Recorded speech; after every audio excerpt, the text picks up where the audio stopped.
Genshin y su tendencia a no explicar nunca de forma clara y concisa las cosas más básicas de su mundo. Justo ahora estamos iniciando Notcry, y he notado a mucha gente interesarse de nuevo en la construcción de este mundo ficticio, pero también a muchos sumamente confundidos por no entender del todo a qué se refieren cuando hablan de cosas como samsaras o las sombras de Fanes, lo cual es comprensible. Afortunadamente yo tengo una tendencia a la autotortura, leo muchísimo texto, así que sé mucho más de lore que un jugador promedio. Buenas gente, soy Micaela, su consumidora de Andro local, main Diluc y desinformadora de confianza. Yo como Lore Master suelo cometer el gran error de asumir que todos conocen una gran parte de la información que tengo guardada en mi cabeza. Y suelo soltar teorías sin tomar en consideración que a veces no entienden la mitad de lo que digo porque simplemente Genshin no hace el mejor trabajo al explicar cómo es que funciona su mundo. A menos que prestes mucha atención y leas 15 libros que están bloqueados tras 20 misiones de mundo. Es por eso que me di a la tarea de hacer esta serie de videos, especialmente ahora que estamos iniciando Notcry y Genshin está soltando más y más lore con cada versión. Que necesito decirles que muchas de estas bombas de lore, entre comillas, son cosas planteadas desde el lanzamiento del juego que simplemente nunca habían sido explicadas de forma tan directa al jugador, al menos hasta estas últimas versiones. Pero bueno, ese es otro tema. Antes de empezar, aclaraciones rápidas. Esta será una serie de videos. Es información que ha sido recopilada por 5 años, y debido a esto es imposible explicarlo todo en un solo video. Este, al ser el primero, tiene los conceptos más básicos de este juego, por lo que para aquellos que sepan algo de lore quizás no les sea tan útil. Igualmente, este video tiene timestamps, por lo que pueden ver en la barra de reproducción los conceptos que se tratarán el día de hoy.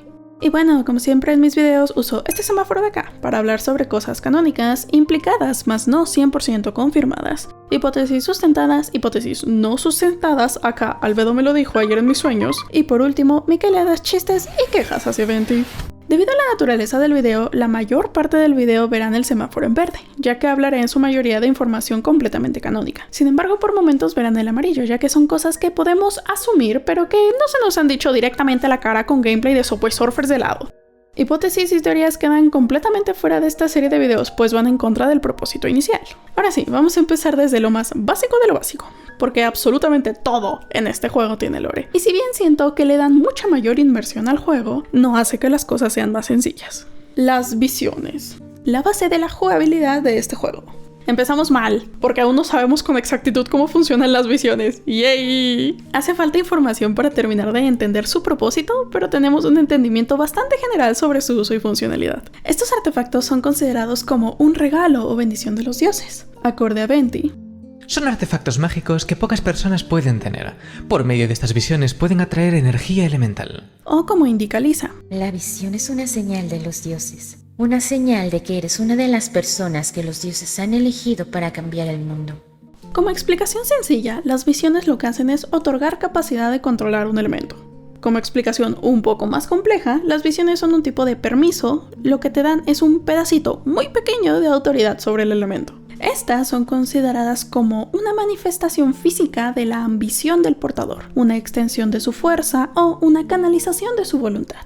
El mejor ejemplo que puedo darles es Scaramouche, puesto que lo vimos obtener su visión en pantalla. Él obtiene su visión al aceptar su pasado y desear poder escoger su propia historia. Su visión guarda el deseo de poder escoger su propio destino.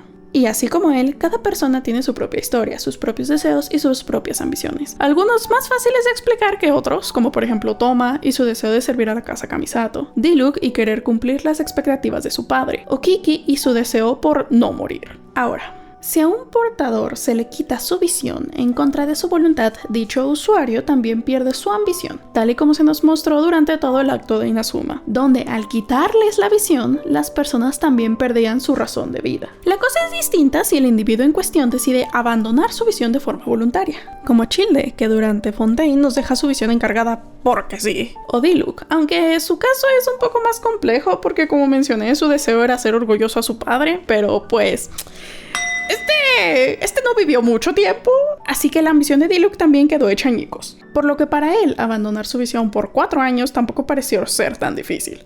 De esto también podemos concluir algo, y es que una vez que obtienes una visión, no puedes despojarte de ella. Aunque decidas no usarla u abandonarla, esta seguirá brillando hasta el día en el que dejes el plano de los vivos y su luz se apague junto a ti. Tomo, aún te supero, Tomo. Gracias a Kazuha, también sabemos que es posible reactivar una visión en caso de que tu deseo se alinee con el del antiguo portador.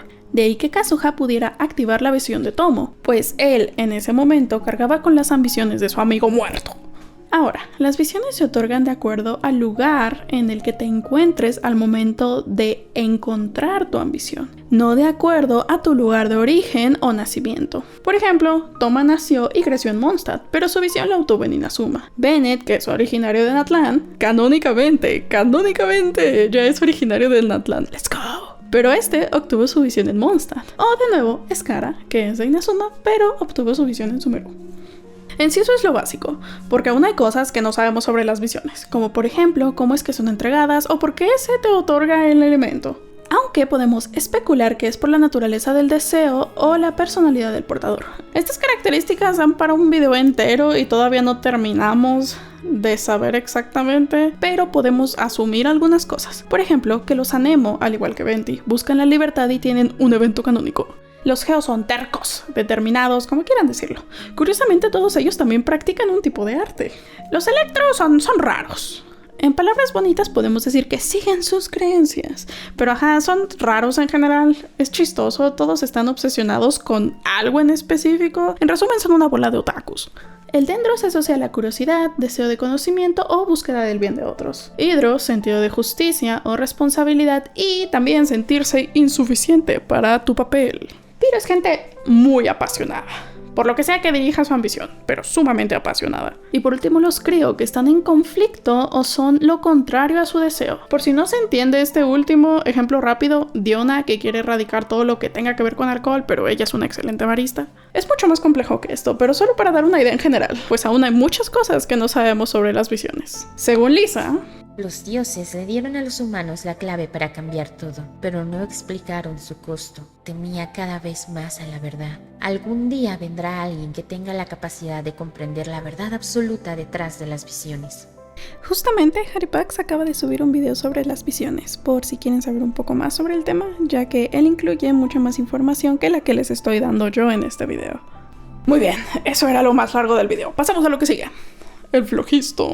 Aunque el flojisto puede no parecer tan relevante, porque cuando hablamos de jugabilidad, esto es algo que solo podemos encontrar dentro de Natlan. En realidad, el flojisto es una energía primigenia y es la base de los elementos de Teyvat. Me explico. Antes de que los humanos existieran, los dragones utilizaban el flojisto para su tecnología. Eventualmente, el flojisto fue refractado en 7. Básicamente, el flojisto se dividió en los 7 elementos que conocemos actualmente, porque de esa forma son mucho más sencillos de manipular y controlar para los seres humanos. Se da a entender que una de las razones por las cuales la gente de Natlan es considerablemente más fuerte que la demás gente de Teyvat es precisamente por su capacidad de usar el flojisto, aunque jamás se nos ha dicho esto explícitamente. Si quieren una explicación en muchísima mayor profundidad de los elementos, pueden ver este video de Sagiara, aunque en su caso ella toma como alegoría la cábala y el gnosticismo. Los Genshin.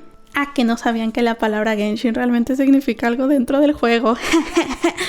Esto es algo que incluso gente que sabe de lore le sorprende, porque la palabra Genshin es mencionada una única vez y es al final del acto de Mondstadt.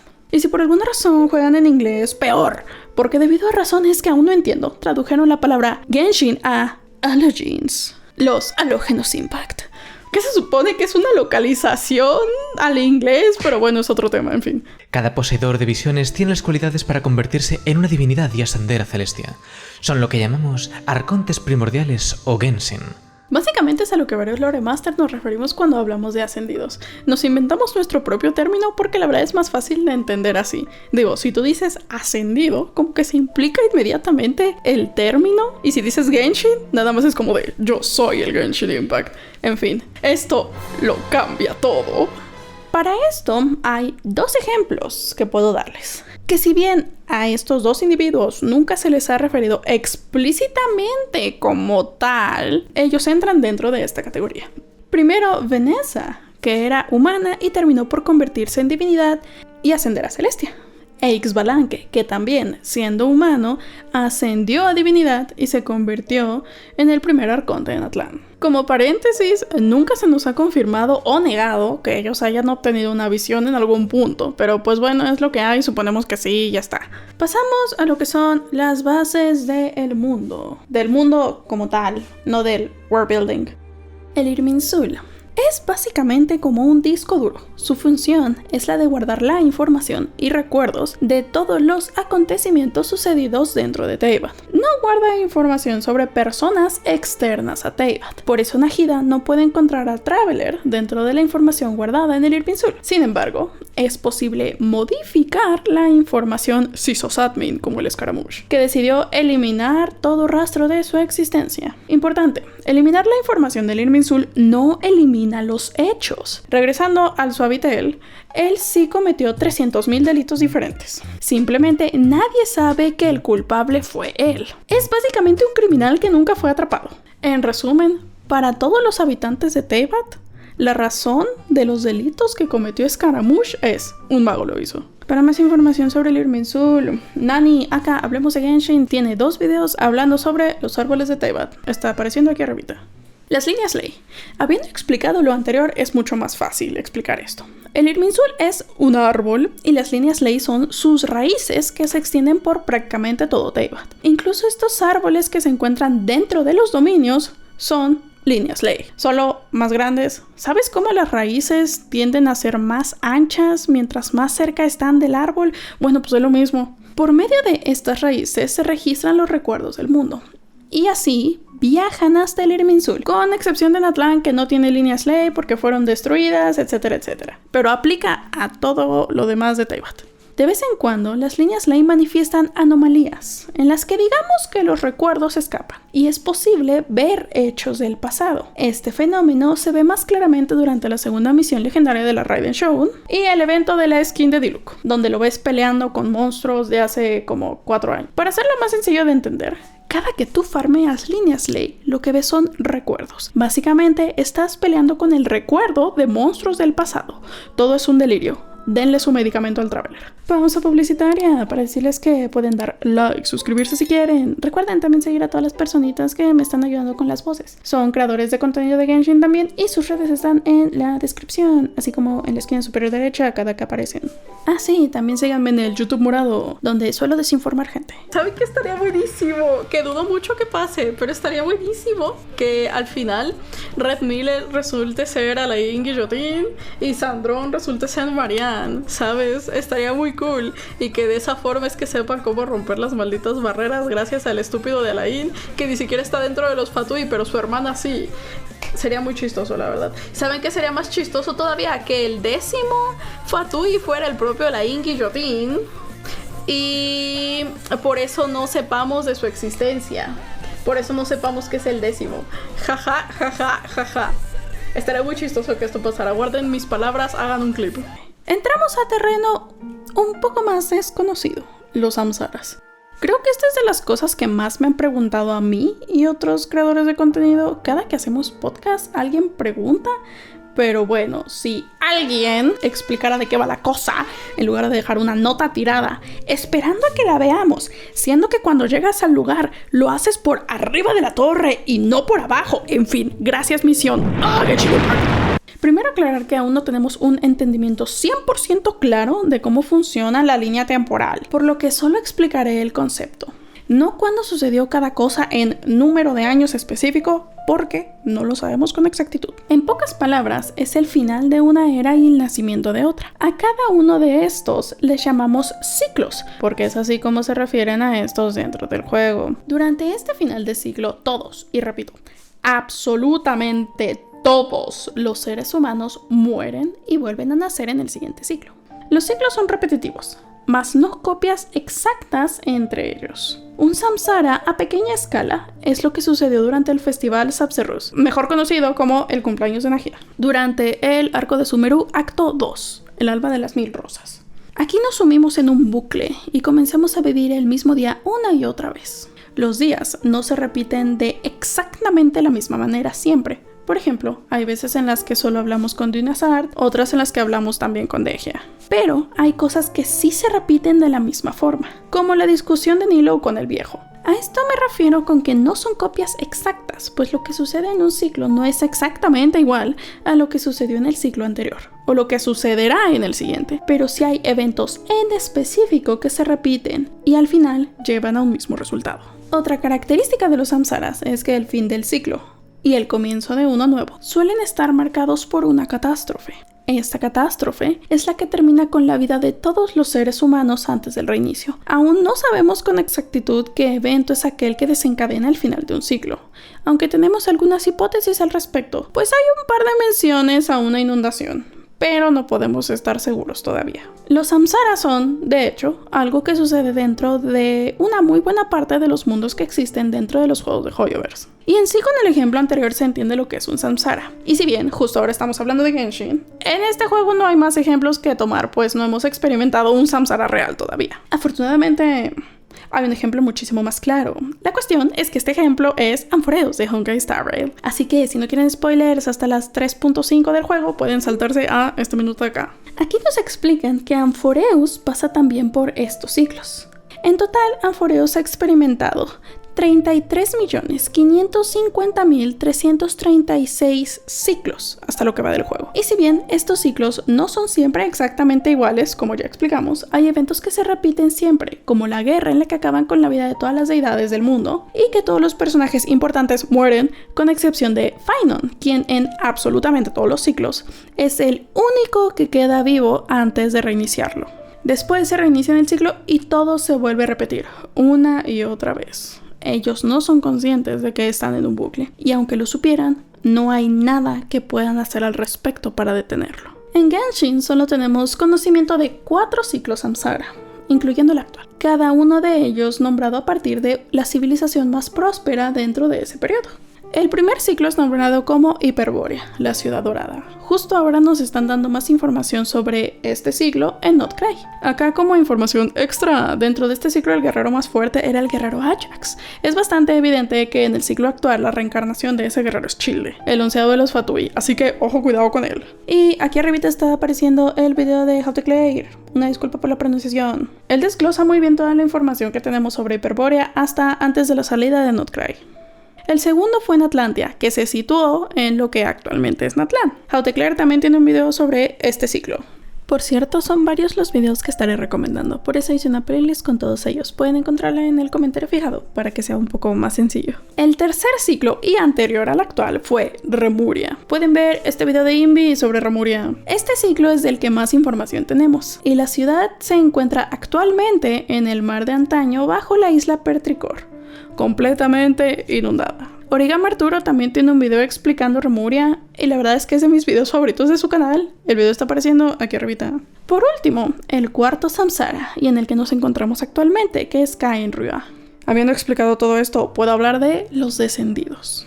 Estos son seres provenientes de un mundo externo a Teyvat, básicamente aliens. Al no ser originarios de este mundo, tienen la capacidad de cambiar el destino del mundo y trascender las leyes de Teyvat. Estos, al venir de otro lugar, no están registrados dentro del Irminsul, por lo que sus hazañas no son registradas en Teyvat. Como nota, esta es la razón por la que para poder darte un nombre antiguo durante el acto de Natlan te dan este pergamino, porque necesitas ser reconocido por tus acciones, pero para el reino de la noche tú no existes, y solo con este pergamino pueden registrar tu existencia y logros. No todos los seres provenientes de otro mundo son considerados descendidos. Acorde a Cruz Narciso, no a cualquier cosa de fuera del universo se la puede considerar descendida o variable. Solo aquellas personas cuyo valor sea equiparable al de un mundo entero son dignas de ese título. Aunque hasta el momento no se sabe con exactitud a qué se refiere cuando dice el poder de un mundo entero.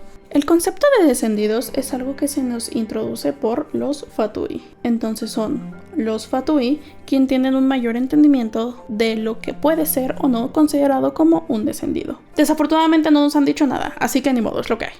Gracias a Nahida tenemos conocimiento de la existencia de 4 descendidos. Ella obtuvo esta información por medio de Dotore, y como ella es muy linda y muy bella, decidió compartirla con nosotros, no como otros. El primer descendido es Phanes, de quien hablaré en un momento. Si bien intuimos quién es el segundo, aún no podemos afirmarlo, por lo que diré que aún desconocemos quién es. El tercero es Sarelainen, no sé cómo se pronuncia, de quien posiblemente se nos hable más en Notcray, porque hay poca información sobre él actualmente. Y el cuarto siendo nosotros como Traveler, ni nuestro gemelo, Alice, Rinedotir o Skirk son considerados como descendidos, ya que, según Skirk, Somos diferentes en ese aspecto. Tú influyes en el destino de este mundo, pero yo solo estoy de paso. Y hasta el momento también desconocemos los requisitos específicos necesarios para ser considerado como un descendido. Por último, hablemos de Phanes, también conocido como el Orden Celestial, el Usurpador, el primer descendido o Señor de las 7 Calamidades. Como nota extra, hay algo de confusión, pues inicialmente se pensaba y usaba como imagen para representar a Phanes a esta señora, pero ella no es Phanes. Hasta el momento se desconoce la forma física de Phanes. Phanes es el primer descendido llegado a Teyvat hace varios miles de años. Originalmente Teyvat era gobernada por el rey dragón Nimeluj, pero al llegar Phanes y ver que el rey dragón estaba ausente, tomó control sobre todo Teyvat, robando la autoridad de los dragones, a las deidades lunares y también creó a los seres humanos. Eso no ocupa pues, pero creó una civilización dentro de los terrenos que se robó. Este ser creó a 4 sombras para dividir su poder, siendo estas la sombra de la vida, Naverius, quien tiene el poder de crear vida.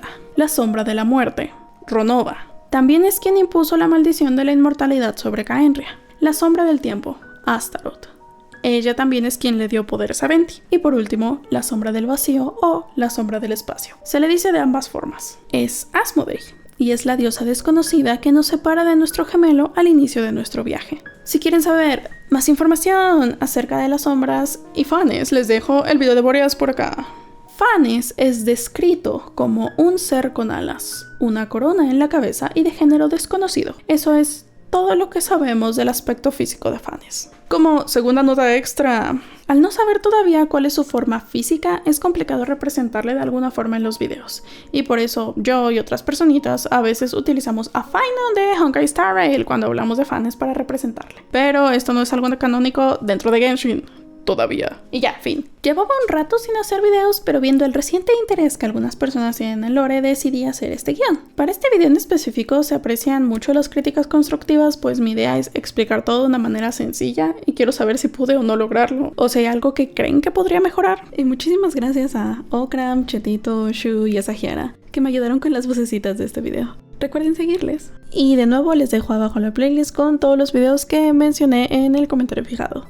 Gracias como siempre a Oen por la increíble miniatura y a Nissan por carrear con la edición. Por último, sepan que decidí comenzar a hacer streams en este canal para las misiones de Not Cry, por si quieren pasarse cuando haya actualización. También abrí membresías con costo de $1, que es lo mínimo permitido por YouTube. Sepan que el único beneficio es el de tener emotes durante los streams y por supuesto apoyarme un poquito. También hay una segunda categoría que es exactamente lo mismo, pero más caro, porque YouTube me obliga a poner mínimo 2 niveles. Por último, muchísimas gracias a Blue, Oel, Brenny06, Zapata, Saiko, Altu y Sasha Skibby, que compraron su membresía hace un par de semanitas y siempre me apoyan. Muchísimas gracias por ver, nos seguiremos viendo en Not Cry. Chao, chao.